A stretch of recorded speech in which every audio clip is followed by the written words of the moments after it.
There's something about you that I can't help but smile when you smile and laugh when you laugh. Something surrounds you.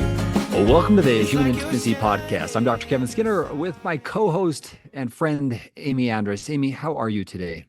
I'm doing fantastic. The sun is shining, getting ready to go spend time with my kids after this. Life couldn't be better. This time of the year, the sun, the leaves, the green, it's absolutely beautiful. Yes. All right, to our listeners, today's topic is going to be one that is probably one of the more important skills that we can all learn in all of our relationships, especially if we want to have close ones, because we're going to hurt each other. We're going to do something that is offensive in some way. Again, it doesn't really matter. We live in this world. We make mistakes, some of them bigger than others. So our topic is the anatomy of a sincere apology. So, Amy, where do you want to start with this topic? Well, I really appreciate you saying the word skill, because when I was married in 1996, the officiator said, I want to tell you the two most important words that you need throughout your marriage. You need to remember to say, I'm sorry. Hmm. And we heard that, and we both would say it so frequently, I'm sorry, I'm sorry, I'm sorry, but didn't know the skill of even how to offer an apology, to do it well. And that is a skill that is not taught. Well, not only is it not taught, but sometimes we think if I acknowledge fault, then there's something wrong with me. And I think if we really were to step back and say, I'm going to make mistakes, I'm not perfect, and at the same time, I'm going to strive to be better. But how often do we work with individuals where there has been maybe egregious, especially with infidelity and sexual betrayal, one of the common things that we deal with? We often see individuals who come to us and they're like, I did say I'm sorry. I said I'm sorry. And my spouse, it's like they don't care. Right. And as you have pointed out, how many times do we just say, okay, I'm sorry, and we don't know what we're really saying I'm sorry for? And when it's used because we don't know what to say, so it's just I'm sorry.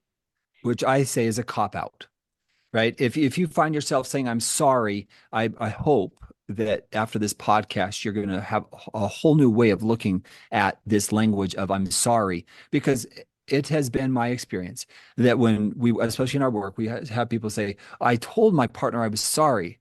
Yeah. And then we stop and we break down sorry. And I will ask this question. So what are you actually sorry for? Now we got a different dialogue, right? Yep. And I love the chapter of your book, right? Yeah. So what she's referring to there, my book, Rebuild Your Relationship After Sexual Betrayal, I have a whole chapter on there. It's titled Why I'm Sorry Isn't Working. Right. And the reason why is because many times as we work with people who've consistently hurt their partner through some form of betrayal, it doesn't have to be sexual, but just it's some kind of hurt. If I continually say, I'm sorry, I'm sorry, I'm sorry, my challenge, and it's actually in this book, what I'm saying is try to apologize without using the words I'm sorry. Try it. Just try to say what you are sorry for, but don't say I'm sorry. It is such a fascinating conversation when I have couples do that in my office, and sometimes they can't. I don't know how to do this. I don't know what even to say. Right. I have been able to be with you in a lot of those scenarios where you're saying, all right, remove those words, that exercise, I'm sorry. And they're stumped. They don't know what to say. Well, and part of it's because we really don't know what to say because we think I'm sorry. But then if we break down, and that's what I want to do today, is I want to break down what a real sincere apology actually looks like. Because interestingly enough, it's not a one-time event. And that's also a mistake that is often made when we work with individuals. I said I was sorry. What else do you want? Right. And when there has been betrayal, I love the way that Janice Abram Spring talks about in her book, How Can I Forgive You? She talks about 4 types of forgiveness. And I'm going to go through those just real quick because I think it fits perfectly with what we're talking about. She titled the first one, cheap forgiveness. Ooh. And what she really means there is you just move on. You don't really talk about the details. You don't talk about anything that's occurred and just say, oh, I forgive you. And cheap forgiveness then is it can be expected from the person who has hurt the other person, or it's the person who's been hurt and they're like, oh no, I know you didn't mean to, you were tired or whatever. So cheap forgiveness, we aren't looking at the details, what happened, why it happened. We're just moving on. And sometimes that may be productive, but generally speaking, cheap forgiveness doesn't change behavior that's hurtful or harmful. Well, and that can be a form of I'm avoidant and I don't even want to get into it. And so I'll just take, I'll just gloss over. Yeah. Right. I Right. like that cheap forgiveness. Yeah. Cheap forgiveness. Second, she refers to as refusal to forgive. And it's not necessarily forgiveness, but I refuse to forgive. And so I punish and I punish and I punish. And no matter what you do, I still have this one-upmanship because you hurt me. And so I continually hurt you or punish you because you hurt me. And that's where we get into a person who's kind of silent and they yes, they've hurt them, but they do it in a kind of a passive aggressive way. And then the person who refuses to forgive just carries that angst inside of them. I've seen people who, for the rest of their lives, after some kind of hurt, that they punish the other person, they punish the other person. So refusal to forgive is what she refers to as second time, which really isn't forgiveness at all. And we used to, besides presidential time, we would call that a trump card. And holding on to that trump card is so damaging for you, for the other person, for the relationship. Yeah, because you did this, here's the trump card. And no matter what you do, I play that card, I play that card, I play that card. And then again, that doesn't really help with the healing of the relationship. Right. The third type she talks about is called acceptance. And it's not that you're accepting the behavior, you've come to an acceptance within yourself that the behavior actually occurred. And now my forgiveness is I'm not going to carry the burden of your behaviors on me. I'm not going to let it dictate or influence me. From an emotional perspective, I might feel some hurt and pain, but I've come to grips this occurred. And so the acceptance is I've accepted this has occurred. I may or may not have a good relationship with you. Right. But I've come to the point of I can forgive you even though I may not have a relationship with you. So acceptance. Right. Acceptance where I accept, but that doesn't necessarily mean I'm moving forward in the relationship. I can accept the grievance. I can accept, yes. Yes. And that's really an important distinction because sometimes when in our field, we often say, well, you're never going to forgive me because you won't come closer to me or you won't connect with me. And can I forgive and choose not to have a relationship with this person? And that's a very important distinction because the inability to forgive is within me. It influences my emotions. It influences how I see the world. My capacity to forgive is really about me and my healing. It's the space. It's also, like you're saying, occupying within you and holding on to that. It's being able to let go without saying it's okay or it's cheap or it's because it's not okay. Right. Right. Yeah. And so that's the acceptance. And again, in some situations, it may be with a deceased parent or somebody who's hurt you. And I've come to the acceptance that I'm never going to get closure from you in this situation because you can't say I'm sorry because you're no longer with us. And that's where Harriet Lerner would say there are times when you don't necessarily need to forgive, saying that's okay in the traditional sense, but letting go of. Yes. Yes, I got that. That's right.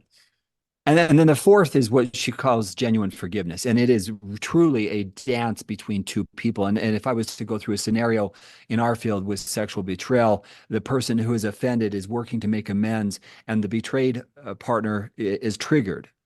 And they do a dance now of I've been triggered, and the betraying person, instead of becoming defensive, instead of being angry, instead of you're never going to get over this, they in a more humble way acknowledge the pain that they've created and acknowledge that is wrong what I did and you didn't deserve that. And it's a consistent dance. It's not a one effort. Both parties have to be engaged in this process.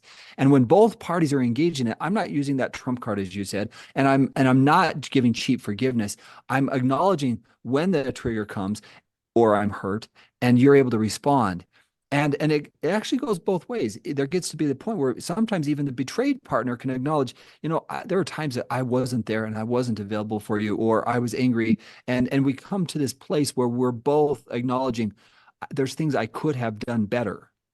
Yes. And that takes that takes a lot of work in all of our relationships to be able to put aside our wanting to be right and be vulnerable without becoming defensive, and really examining our own stuff and the ways that we didn't show up and the ways that we want to show up.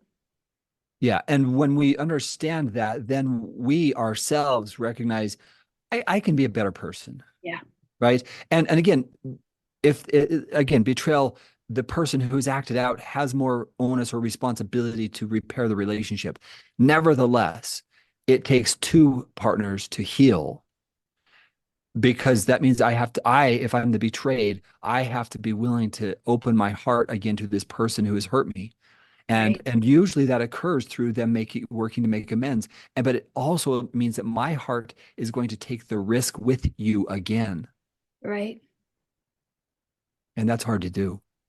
It's really hard. And we talk about on this podcast in all of our relationships. I'm thinking of parent-child, and it's hard doing the work of a sincere apology and really examining without defensiveness and perspective taking, and owning your part, and making commitments that you'll show up better, and having a plan for how you will show up better. That's a lot of work, and it's really, really difficult. And if we take it in, it's going to be hard. Usually I have to work through my own shame. Right. So I'm not hearing you just attacking me. I can understand my behavior has triggered pain in another person. Right. I love the book A Good Apology by Molly Howes. This is a book that I think really gets us a solid foundation for understanding this process. But here's what she suggests. She said, first of all, it includes taking full responsibility. And in other words, she's really saying, I have to take responsibility, but I also have to acknowledge how I hurt you. In other words, I have to understand how I hurt you. Right. Right? Contrast that for just a second. For the person who says, I'm sorry, in contrast with understanding, help me understand what you have been experiencing, the hurt and the pain. Go ahead. What were you going to say? Well, I've just had the privilege of being with you in those intensives where you do that exercise of removing those words, I'm sorry, and owning I hurt you. And some of those, if you could give some of those examples to the listeners of what that looks like. Well, if I do, let me just put it in context. We've done a lot of work to get to this point, because more often than not, we in our culture, we're taught to say, I'm sorry. Yep. And so that first part of saying, I'm sorry, while that's easy, if we break it down and I say, okay, I want you to take 5 minutes and I want you to write down what you are sorry for. Right. And that's what I mean. When I went back to the wedding, like saying, I'm sorry, you start to just say, oh, I'm sorry. I'm sorry. I'm sorry. We don't even know what the behavior is that we're apologizing for. And so then you start to hear the story of, I'm sorry that I lied to you. I'm sorry that I made you feel like you weren't good enough. I'm sorry that my behaviors have made it so you can't sleep at night. And I'm sorry that you get triggered when we go out in public. And now notice that I'm right. I recognize that because of my actions, it's hard for you to trust others. So now I'm understanding, and really what Molly talks about in her book is the first real step is to understand the pain that you have created in your actions. Right. And if I can then understand, then, right, I can acknowledge and I can express genuine remorse because I've felt your pain. Contrasting that with, I'm sorry, I don't know how you feel about that. I'm sorry for what? I can't make sense of it. So we cheapen the word I'm sorry in contrast with really making it meaningful. So I love your exercise of strip away the words I'm sorry and try to find different words. Yeah. And when we do that, then they start to find words like, I was wrong and I wrong. hurt you. What happened was my responsibility, and I realized that it made you feel like you were not important to me or you didn't matter. And that was wrong of me. And again, it takes time Oh, it takes to time get to that point. because it's so difficult with defensiveness and shame to get to the space to be able to hear the pain of, and be able to say like, I did this and I was wrong. Mm-hmm.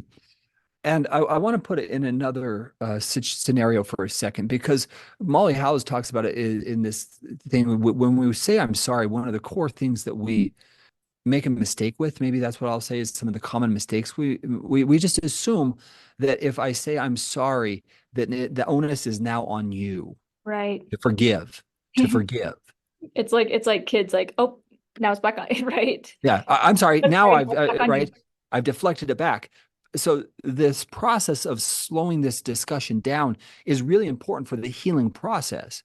That's really what part of an emotional, what we call an emotional restitution disclosure. If I've done something, I've lied to you, I've deceived you, I've hurt you in some way.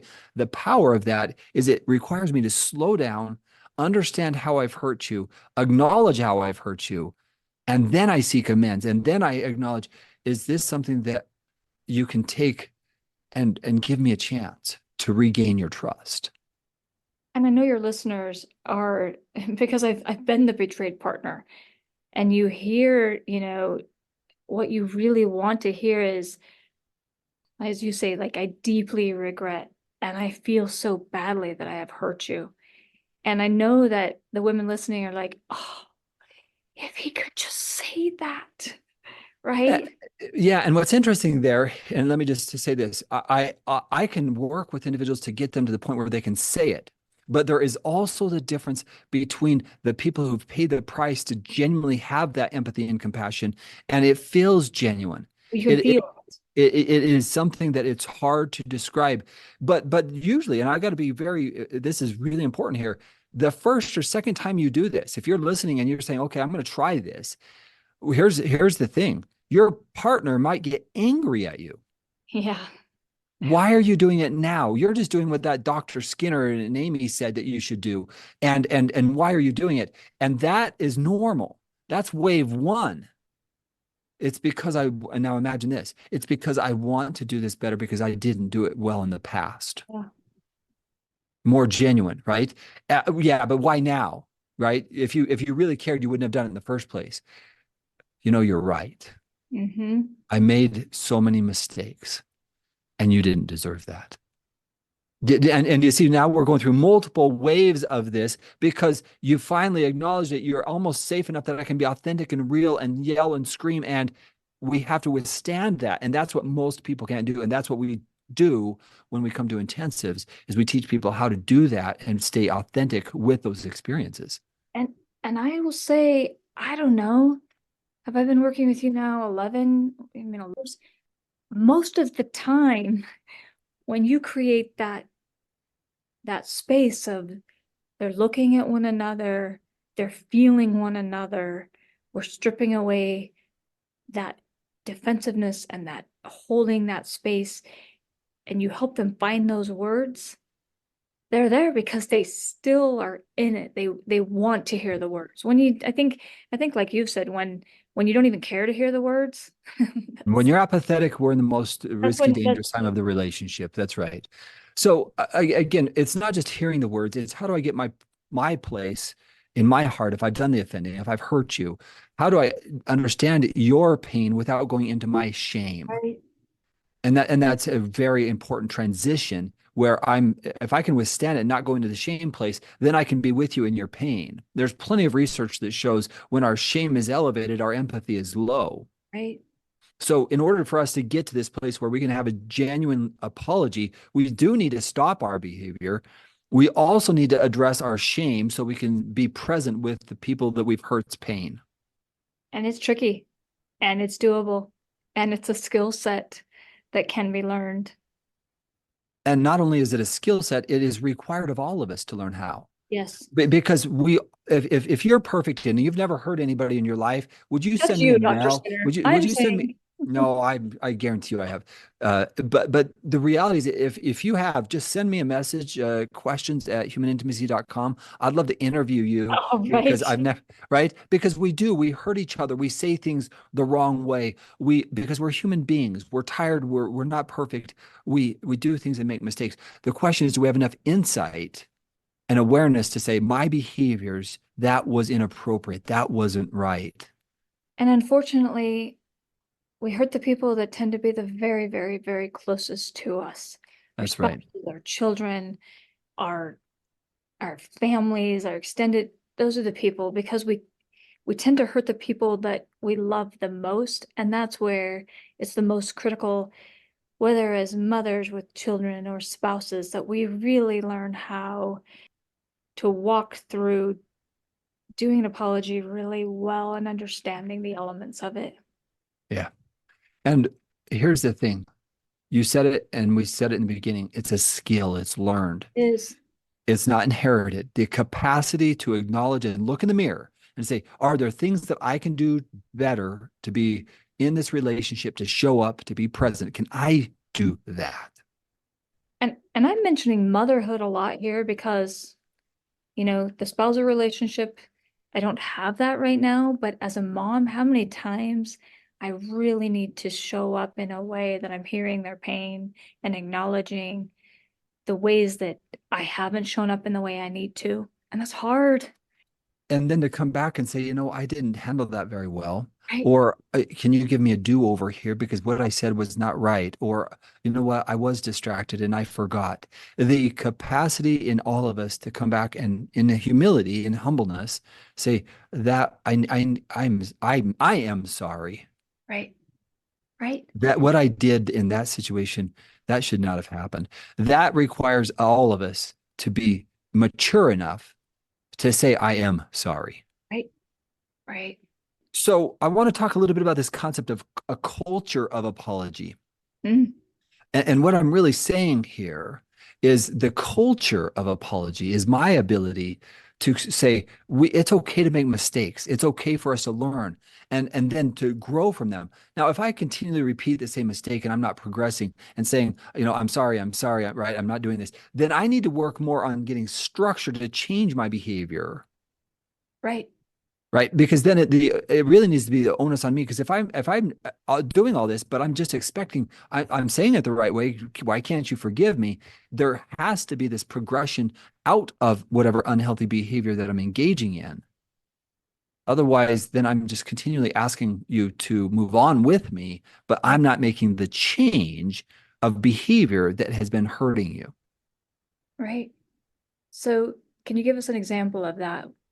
Well, I can. Let me just share a story from a case recently where we were talking with somebody, and their partner had continually been acting out, viewing pornography, and it was hurtful to the partner. She did not want pornography in their home, and there was a long history in his background, and so he was striving at times to overcome and stop the unwanted use of pornography, and they both agreed that they didn't want that in their life. But every time that there would be a lapse, he would come back and he would apologize in that way. I did this and I know it's hurtful to you, but he wasn't creating structure to change the behavior. There wasn't accountability. There wasn't an awareness of I can't be in this environment and not be vulnerable. So there wasn't enough There structure. I wasn't love the way a Patrick Carton plan said to it. Yeah, a change. plan. Yes. Yes. Yeah. So changing the behavior is a part of this journey. And to continuously ask for you to move on with me without changing my behavior, that's not fair to you. Right.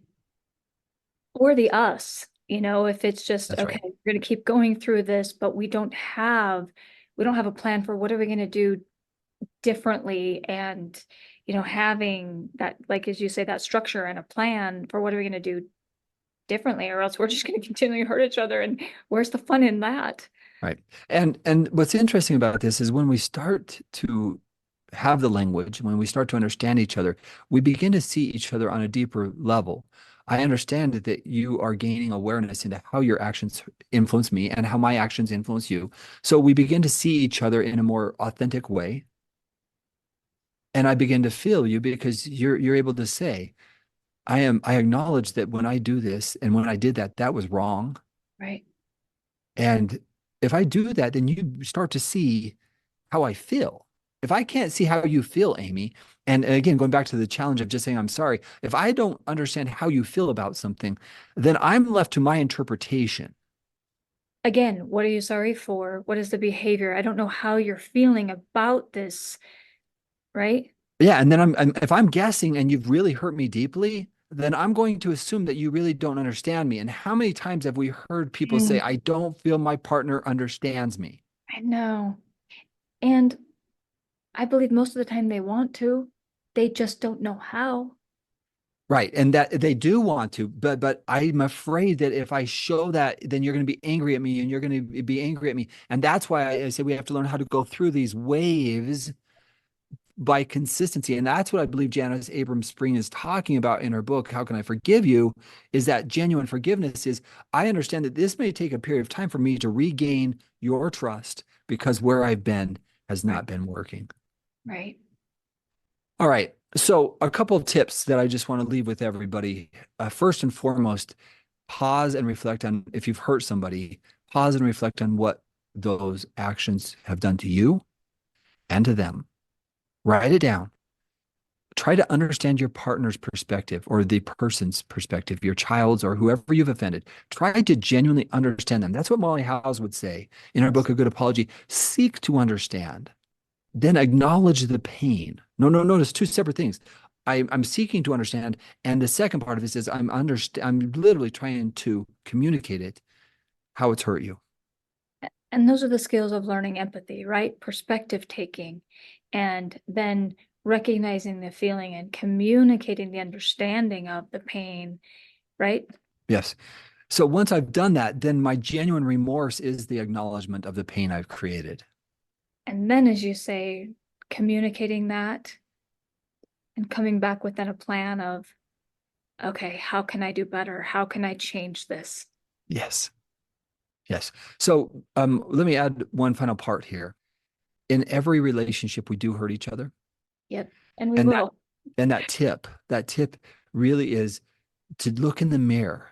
Everybody look in the mirror. And if there's people that you have angst with or problems with, look in the mirror and try to understand it from their perspective. It's an important skill for all of us to look at. It is for every relationship, that That's right. perspective taking. Yeah. Final thoughts for you, Amy. Oh, I just think the work of, my identifying our shame and our deepest relationships, those are also the ones I feel like we have the most shame surrounding because we really don't want to mess it up. When it comes to being a mom, we don't want to mess that up. When it comes to being a partner, we don't want to let the people that matter most down. So those are the areas I feel like we need to do the deepest work to really understand our own feelings, our own, like when we are defensive, to really be able to do the work to recognize what are our shame areas, to be able to then examine how do I want to show up differently in these relationships that matter the very, very, very most to me. Yeah, I love that. How do I want to show up? And my concluding thoughts are these. We live in a culture today where we are not actually talking about how to be remorseful, how to make amends. And so we put a lot of pressure on people just to forgive us. Right. Right. And we use phrases like, I hope you can forgive me. I've just, right. Why can't you forgive me? Why can't we just move on? And if you find yourself saying things like that, I invite you to pause for a second. Think about the person that you're saying that to. How have your actions influenced them? That's inviting you to into an empathy exercise. Mm. And once you've done that, let's take it a step further. I want you to think about what it's like feeling what they feel. Right. And then you might have a deeper awareness and understanding of their pain. And that's where we then begin to take our communication a deeper level. Am I understanding your pain properly? That's a really powerful way to work on an apology. And then if I'm doing that part of it, then I can acknowledge through genuine remorse the way that my behaviors have hurt you. Is that accurate? And I restate what you've said. Now we have an understanding. I've identified it. Then, and really then, that is the anatomy of a good apology. Mm. Followed by one more thing, a consistency over time to make amends. Right. It's not just once. Nope. It's an awareness that it may take many times, especially the deeper the wound, the longer it's going to take and the more consistency it's going to take. Mm-hmm. All right, Amy, thank you so much for your time today. Thank you to our listeners for joining us. And Amy, I know you've just been through weddings and graduations. I hope you get a breather now. I will. Okay. All right. Thank you for To our having me. to our listeners, I invite you to share this podcast with your friends, family, and other people that you think would benefit as we talk about this important topic of forgiveness. It's important for our human intimacy. It really is a skill. We hope that you will learn it and apply it in your life. One final thought. If you have not been to humanintimacy.com, please visit our site. Let us help you in many different areas. We have great courses on marriage and relationships, how to communicate. We have great courses if you've been divorced, how to deal with difficult divorces and difficult situations. If you're dealing with making decisions, the relationship dilemma, and really making an important decision regarding your relationship, we have all these courses on humanintimacy.com because our desire is to strengthen your skills so you can have and achieve the type of intimacy you long for. Thank you very much.